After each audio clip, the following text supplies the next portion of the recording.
LiveHipHopDaily.tv. And thank you for tuning in to tonight's episode of Urban Overdose. It's your girl Lee. And it's your girl Jaya. And we kicking it tonight with the Randy Hawkins.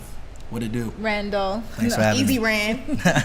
Names on deck. It's your main guy, Easy Rand. Hello? Is it You lit? know what's your main man. Lit guy. Is it lit or no? Lit AKA guy. the lit guy. We You getting think into the he lit. litness today too. We're gonna talk about that. But we have you on our show for tonight. Thank you so much for coming for our segment called The Come Up. Already.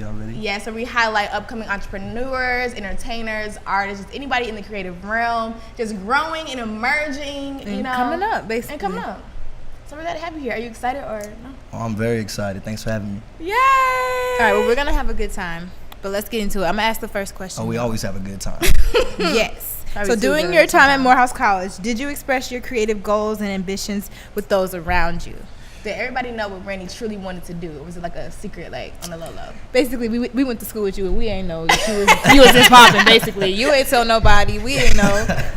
Well, I mean, to be honest, I really kept it kind of a secret just because, when everybody saw me, they know my reputation is kind of like the lit god, and, you know what I'm saying? Somebody always got a Henny bottle in their backpack or something. Don't tell my folks. But, Oh, so your parents Hey, don't know that mama. side. oh, they don't know that side. They know Randy Jr., you feel me? Are you serious? They know Randy They don't know it's your man, Easy Rand. Yeah, they don't know about me like that. But Dang. when I was at Morehouse, I really didn't share too much what I had going on except with my really, really close friends. You know what I'm saying? Like my boys in ATS, shout out to Mike Clay, you already know. Shout out, Family Mike. time. You was there, remember? Yeah, But, I remember some of those. yeah, most of it, I hope. But really just kind of kept to myself when it came to my work because, I kind of treat my work how I treat myself in that I'm constantly an ongoing progress. I'm always trying to make myself better, and that includes my work. So when I was working, some of the stuff I'd make, I really didn't like it that much. Some of my friends thought it was dope, people that I was working with. But to me, when it came to my personal projects and things that I was trying to get done, I felt as though it was imperfect. So when things are imperfect to me, I know we got Lee, and she's a perfectionist if you know her. Oh my God, how did you know? She stay like that. But it's hard. No, I don't. Hold on. If you go on the Urban Overdose archive, you will see. Don't do it, There's Jaya. many different variations of myself and However, I am a perfectionist when it comes to my craft. Do you find it difficult for you to put yourself out there and your work out there because you're always so hard on yourself? Exactly. That's really my main problem. Are you a Pisces, Randy? Yes, he's a Pisces. I wasn't gonna Pisces say and it, a Pisces, you Oh, that's why you guys, they're both Pisces. feel me? Oh yeah, you already know. I feel you on a whole nother level. We ain't gonna go there. So what made you finally just say, like, fuck it, like, I'm gonna put myself out there in this creative space? Nigga had to get a job. Real talk. But really what helped me, move out there was the fact that, there's no time like the present. You feel me? I finally was able to finish film school and I went up to Howard and I came back. I'm working on my thesis now, dinner conversation coming soon, by the way. And Okay. I really finally had the confidence to not only make the work that I want to see done, but also surround myself with people that were like-minded, like y'all, as well as the people that are on my team. I got my marketing coordinator, he's around here somewhere running around. My videographer is actually on the shoot right now. You know what I'm saying? I got my creative director right now making beats at home. I got my music supervisor blowing up my phone as we speak. That's why it's on silent. You know what I'm saying? And just being able to not only put myself out there, but be able to help everybody else that's around me do what they want to do, achieve their goals, and at the same time have fun while we do it. That's really the end goal, to have fun and lift everybody else up that's with me. That's so real. I just got so inspired. Right. Gotta I mean, love but that's the the team. purpose of Urban Overdose too, because For like real. 'Cause we're this week bringing been in crazy. all of our peers pretty much that are doing the same things we're doing and basically sharing it trying to with the uplift each world. other. Yeah. So speaking of our peers and everyone doing and creating together, we mentioned the AUC a little bit. You like that? Good segue. You're gonna catch on to our segment. So was the AUC a very competitive space? I know you said you told only your close friends, your close peers about what you're trying to do because you felt it was imperfect, those projects. But do you feel like the AUC uplifted creative minds, or was it like way too competitive where sometimes people got played or like pushed to the side about their different ideas? I mean, really, it's honestly both. Because you've got those people in the AUC that are doing what they want to do, and they see you trying to do what you want to do, so they're going to help you out. But also, you have those same people like that, in the AUC, everybody in here knows there's always that one person that smiles in your face, but they're running back to so-and-so and saying, you feel me?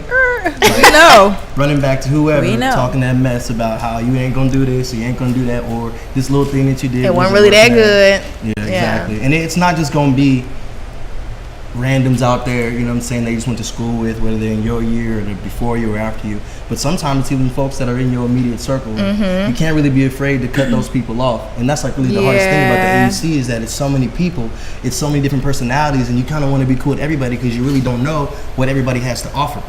But then at the same time, you got to be aware that, you know, those people, sometimes you can burn certain bridges. Exactly. But sometimes some bridges need to get burnt. You know what I'm saying? Sometimes you need to take a different path. So it just be like That's that. so real. But I didn't mean to get deep on y'all like that. Oh, you can go No, that's how. But yeah. That's how it's supposed to be. It's supposed to go deep, I guess. That's how the conversation Anyways, Exactly. So we're gonna talk about California now. Oh, okay. Okay. Well, Randy's from Cali, y'all. West. If you didn't know, if you can't tell. I mean, he don't have the Cali swag going on, but we know him personally. Randy is a Cali native. Got it tatted on him. Everything. So. How is the creative scene in Cali different from Atlanta? Like, just speak to both, like, compare. Because I've never been to Cali. I'm going soon, but never been. I know, I'm definitely going. Well, I'll put it to you like this. It's kind of like the old Hollywood and the new Hollywood. I'll put it like that as it relates to really any industry when it comes to music production or film or really anything. Even photography, art galleries, all those type of things. And the thing about Cali is, although it's such a huge creative space and there's so much going on, it's also extremely saturated. You know what I'm saying? And that's why people call Atlanta the new Hollywood, because there's so much things going on out here. There's so much progress being made. I think like there's a bunch of people moving to the city every single day. Oh my God, it's ridiculous. Traffic is retarded. Traffic, and honestly, I didn't think traffic could be as bad as it is in LA as it is out here, but it's bad. It's bad. It's bad. I literally leave the house like at like 6:30 just to avoid it. And don't live, near a freeway because you're just gonna be stuck where you are. But like I said, it's really just the comparison in the old and the new. And Atlanta, the reason that it's so popular out here right now is because nobody really knows what to attach themselves to in Atlanta when it comes to the music scene, because everybody knows the music scene in Atlanta is booming. Right. Yeah. Everybody knows that there's studios being built out here for movies and television. You've got you got like Cartoon Network and Turner and all that stuff down by Georgia State. By Georgia Tech. Actually, both. So. You know what I'm saying? There's so much stuff going on, but you might see a building, but you don't really know what's going on inside of there. But then the whole studio in that bit. Exactly. Right. It's multiple Literally. studios. They all down the damn street. And they're right there. They're right outside your window. And honestly, it's becoming a melting pot of people. You know what I'm saying? Atlanta used to be kind of like a black and white place. I mean, y'all probably know better than me, but from what I've seen when I was a kid and I used to visit and stuff like that, it was kind of more of like a black and white type of place. Where now it's becoming like this totally kind of hipstery, mixy, melting pot kind of spot where you've got all these different industries coming out of nowhere, especially in film, especially and all in this music. Opportunity coming out of nowhere. Exactly, the opportunity is the major thing as well when it comes to Atlanta. But I mean, y'all seen all the old school black movies. Where does everybody move when Lil Ray Ray gets shot? To the south. To the south. To the south. You feel me? To get away from the north and Cali because it's crazy and it's like, did you ever experience that while growing up in Cali? I mean, I feel as though you come from a nice background, but California, it still has a negative connotation with like gangs and all of that. Police brutality. Well, I'll put it to you like this. I know by, like, I guess my demeanor that I seem like the type of person that probably never had clean cut, you know. Exactly.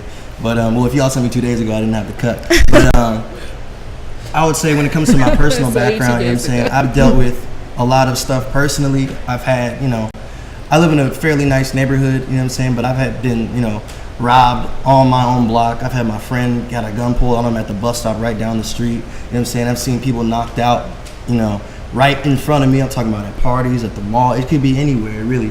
But that stuff, that stuff is one of those things where you have a give and take wherever you're going to be at. And some of that stuff is everywhere, but since LA and Cali has this huge, reputation for that stuff, it's always like hyperbolized, you know what I'm saying? It's like exacerbated the way that people talk about how, negative some of the things are as it relates to being there. In high school, it was really, really bad because it wasn't just gangs. It was gangs and cliques, and you couldn't even wear a hat outside because we had a certain hat. It would be a certain color, and whatever gang was that color, they would come at you, whatever clique was wearing that hat. It was some cliques that wore the same hat, and they used to fight every day. Damn. I'm talking about you got I'm talking about you got fake hood niggas in skinny jeans fucking brawling at the grocery store over hats. For a team that they don't watch, And jerking. for a sport they don't, exactly, and jerking. And jerking. Going Jerking in dumb. the grocery Jerk. store. Going You was dumb. jerking. I know you. Have you was- ever crumped? Bruh. Have you seen that? Yes. Was you crumping? Was you baby tight eyes or I no? had a little pop lock, you know what I'm saying? I did my thing, you know what I'm saying? But I was more of a go dumb, you know what I'm saying? Get hypey type Get of hypey. dude myself personally. You know what I'm saying? Huge E40, kick the sleep, you know what I'm saying? And then obviously the old OG shit, you know, you get the Snoop Dogg, the Cube, you know what I'm saying? I used to bump NWA, you know what I'm saying? Way back in the day though, really, that shit's always been around, and that's always something that will be dear to me, but it's also kind of cliche. But I love it. you know Now what at this I'm point, It it's was been a so part of your like culture growing popularized. up. Like, saying? it's for you. Exactly. Especially since like when Compton came out, and then I was around, you know, people of the other not persuasion, but Caucasian people, and they were just talking about the movie. They're just talking about the film, and I'm just like, they're like, you know, niggas with attitude and like Yeah. that, and I'm just like, Yep. And the thing about it is, it seemed like kind of like a cool thing to do. Yeah, it was when a we cool thing to do. Exactly. When we was younger. So what me and my homies used to do, because I've always been someone who surrounds myself with a lot of people. What me and my homies used to do is we used to just wear all black to the function. Like we knew the gangbangers, you feel me? We also knew the private school girls, you feel me? So we just wanted to find a middle ground where we would fit in. Although it kind of seemed like, you know, something Y'all that just was seemed your own cool. At the same time, it was kind of a Safe. security thing as Yeah, well. it was safe. At like the we same ain't time, messing with we nobody. ain't messing with nobody. We don't wear We no tall neutral white as fuck. tees. You know what I'm saying? We was just out here, and we just kind of got that reputation as there go the out there boys. You know what I'm saying? They just Out there lit, boys. You know what I'm saying? So it was always something. And a lot of the people that we was kicking it with, you know, some of them are like my cousins. Some of them was like my brothers. You feel me? And coming up in LA, where I was at around, I guess, my sophomore and junior year, I got real cool with some of the homies from Odd Future and shit. You know what I'm saying? And they, you know what I'm saying, growing up with them, and when I go back, you know, they always show me love. I would never use, you know, anything from OF to try to boost myself. Right. But with that being said, you know, those are still the homies. When they see me, they dap me up. It's no weird shit. You know what I'm saying? And honestly, I love the progress they've made on their own shit. You know what I'm saying? Tyler. And you know what it's like when you got like a lot of groups and you got a lot of people in one space and everybody's trying to do their own thing under like one brand. Right. You know what I'm saying? And it gets kind of hard. Relationships kind of get can only strained. There's some imagine. tension there. But I really can't speak on all that. But I will say that, you know. It's a family thing It's when a- you go back. Yeah, exactly. It's like a creative space. Exactly. It's definitely a family thing. And I really appreciate, you know, the love and support that they show me just in my personal life as well as, you know what I'm saying, the little things here and there that I like to do. You know what I'm saying? We That's actually what's just had a up. yacht party like for what was that, Memorial Day? My god brother, he threw a yacht party, you know what I'm saying? He's affiliated, I didn't you know know they what I'm had saying? yachts in Cali. I'm Oh, sorry. what? Oh yeah, we was No. that's No, I knew there was. I guess I knew there was it's LA, you ocean. know. I knew there was ocean, guys, but I was like, Yeah. yacht party, I guess. So And was they're- there some they're on marina? those shit. Oh yeah, there's Marina Del Rey. Oh, duh. Yeah, it's a Sorry, spot. guys. It's Broad all good. moment. But I say that to say that one of the homies that actually threw that event, you know what I'm saying? I've known him for a long time. Like, he's my god brother, you know what I'm saying? Much love to Freddie, you know what I'm saying? I appreciate you, you know what I'm saying? And he's one of those people I actually look up to, you know what I'm saying? But at the same time, like, this is the same person, you know what I'm saying, that had, you know, was with me, posted up in the hood with the other little homies acting stupid and stuff like that. This is the same person. Going down. Exactly, Going down the jerky. And now, you know what I'm saying, he's And grumpy. doing events like up and down the West Coast. He's traveling. And it's good to see all my homies that are trying to do something having success. I appreciate that. It's a good thing to see. It motivates me to continue to do what I want to do. You know what I'm saying? Can't be left in the back burner. You That's can't. real. I mean, speaking of motivation, of course, you picking the career path of film, being a creative, TV, cinema, is it a difficult journey? Like, is it hard as hell? Like, how difficult is it? And what keeps you motivated? Like, what keeps you going no matter what roadblocks, obstacles, like, what pushes you? I mean, to be honest, that's not even the half. It really is hell. And I'm one of those people where I really try to avoid the little tedious tasks that comes with like organization and paperwork. I think guys are just like that. Exactly. Yeah, I I think it's a guy thing. But there's just so much red tape Definitely a guy thing. when it comes to doing film. And honestly, I used to really just kind of focus on music videos, just trying to get the money, do the little freelance thing here and there. Yeah. But in reality, that really wasn't what I wanted to do. And opening, you know what I'm saying, my own company, Red Oak Motion Pictures, it allowed me to kind of relegate some of this stuff. So where I've got my young niggas that is actually trying to do stuff and put themselves on in that capacity, in that realm. So not gonna be like, don't even worry, I got a videographer for you. I can direct the music video if you really want me to, you know what I'm saying? And most people do, you know what I'm saying? And I'll be able to bring in the other people that I have in the fold to do the work that they want to do. But it is really some of the hardest tasks you can really do. There's so much that goes into it that you don't see. Right. Like, what would someone who doesn't know about film, how would they know that you need a casting director? That's you know what Nina was talking about. Like, Stuff like that. We had Nina Lee on the show. Exactly. Oh yeah, Nina. Mm-hmm. Yeah, that's the homegirl. But there's just so many little intricate details that go into it, and it takes time and money and energy, and sometimes, you know, it hurts to stay up till 3, 4, 5, 6 o'clock in the morning when you got work at 9 to finish that script so you can get it out on time to meet your own personal deadlines. Right. Because no one's gonna make it if you don't. You know what I'm saying? Like, no one is gonna make your film for you. No one is gonna write that script for you. No one's gonna hold your hand. You would hope so, but you know what I'm saying? I don't come from any famous filmmakers. I don't know none of these people. You know what I'm saying? But I know that if I want to make it on myself, on my own, I have to go out there and get it. Right. That's all I got is me. You know well, speaking of going out there and getting it, so you are an alum of Howard's Masters of Film program, correct? How do you feel about, I guess, higher education in the film industry, and if you really need it or not, like that versus experience? Like, so that's a is big it necessary? Question. It's one of those things where it depends on what you're trying to do. If you can afford it, one, right, and you have if you're one of those people that needs that type of structure to be able to get something like that done, it's weird. Some people need structure to be creative because it gives them a pathway. I understand. You know what I'm saying? Because sometimes folks that are creative, there's so many things that you want to do. There's all these abstract ideas that you're trying to get out, but you have no guide, no formula, no strategy. Exactly. You know what I'm saying? You have no time to get none of that stuff done, so it's kind of hard. But I would say if you have the opportunity, you got the motivation, the inspiration, and the bread. And the bread. And the bread. I'll say it again. And the bread. I would say go for it, but only go if it's something that you really want to do and it's a school that you really want to be at. You know what I'm saying? Like Howard, it was a pretty decent experience. If I could do it all over again, I probably would have took a year off before I decided to go to film school or go to Howard again or anything like that. Why is that? Well, just based on the curriculum that they have there for the film program, it's pretty good. But I wish that I had done more research, only because it's more like theory based. And like if I wanted to read a book, I would read a book. You know what I mean?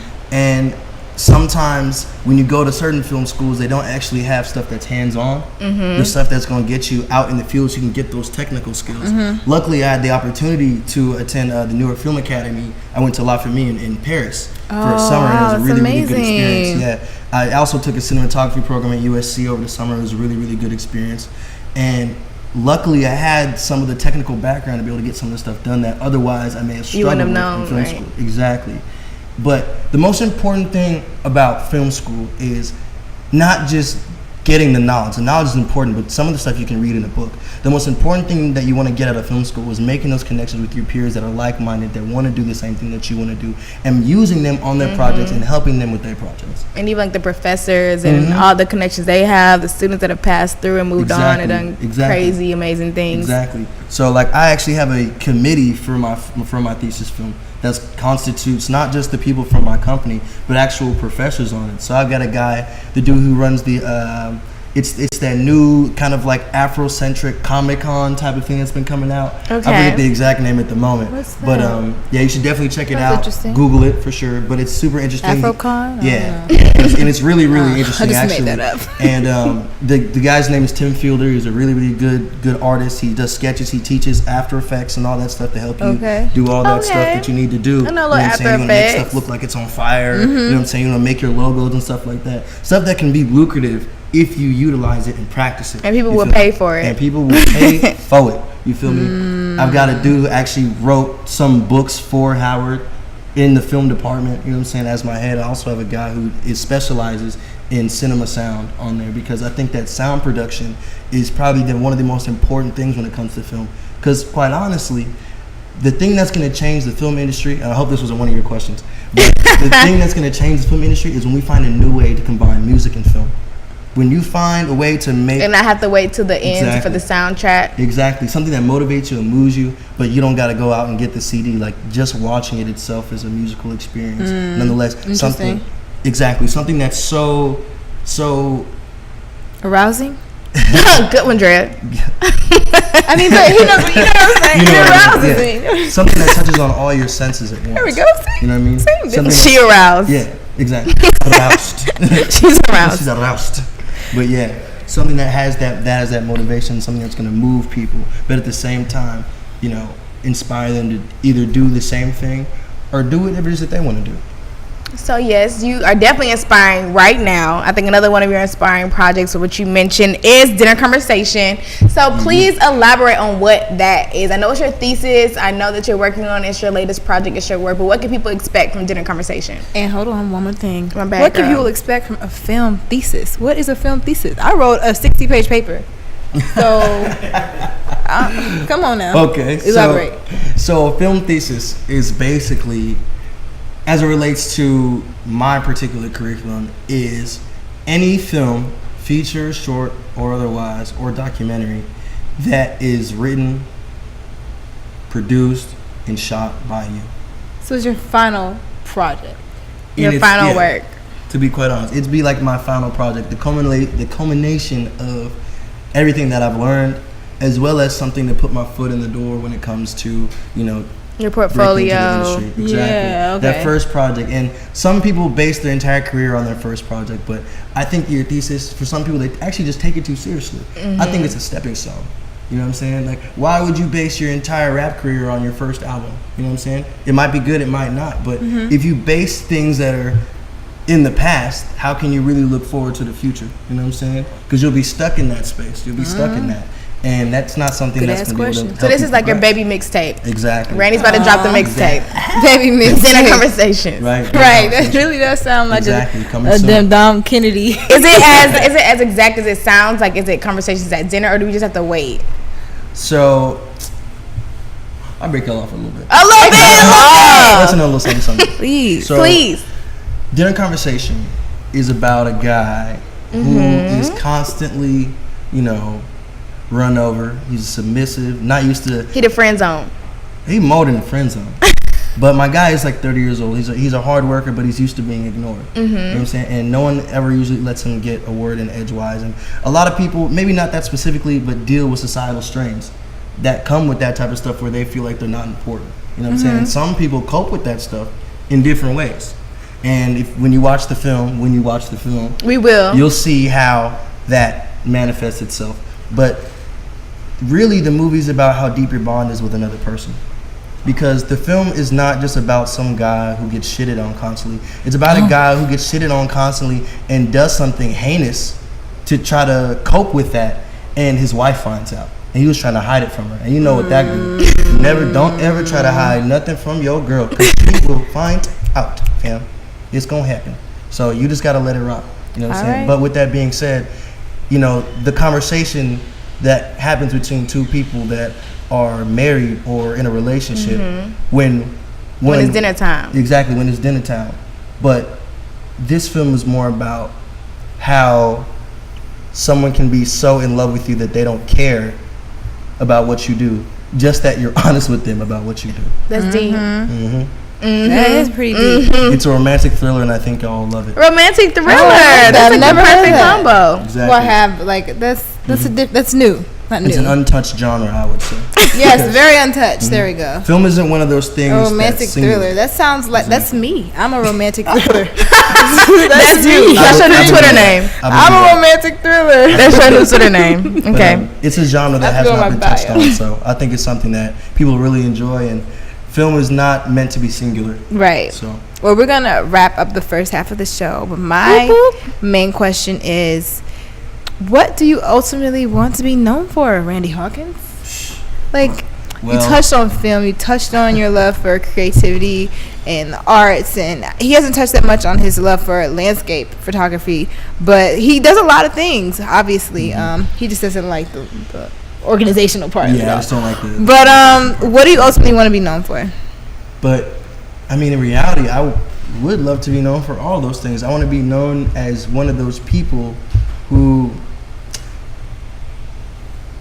is constantly brought up in those conversations, whether it comes to movies, television, photography, I want to be all those things. I want to own the studio, but I also want to shoot out of it. You know what I'm saying? I want to be one of those people that not only am I known for being director, writer, photographer, landscape photographer, but someone who does all those things and also has brought up the people that came with him from jump with him.